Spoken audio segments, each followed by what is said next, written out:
Bon voilà, moi en tant qu'individu, quand on voit son état, on le voyait monter les marches en s'agrippant au mur, bon voilà, la compassion est...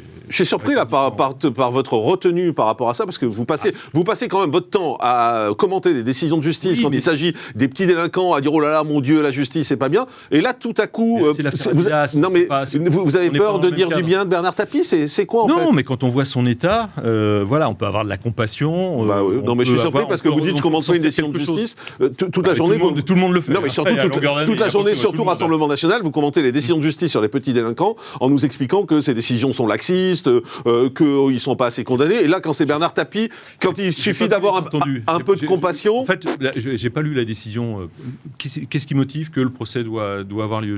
Parce que l'avocat a demandé en fait à ce qu'il y ait une expertise médicale et la demande a été rejetée. Arnaud Viala, un mot là-dessus?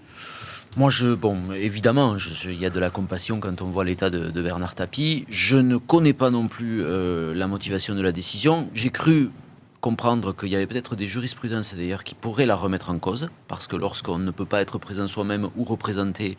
Parce que son avocat n'y va pas non plus. Voilà, ça peut être un motif de remise en question de cette décision. Après, moi, je veux juste dire une chose.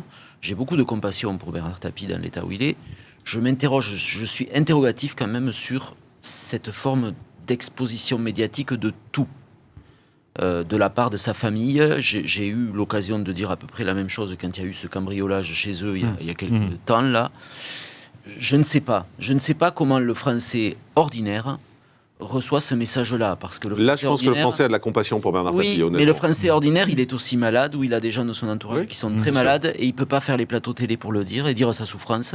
Et il est aussi parfois victime d'agressions et de cambriolage, et il peut pas non plus faire les plateaux télé pour le dire.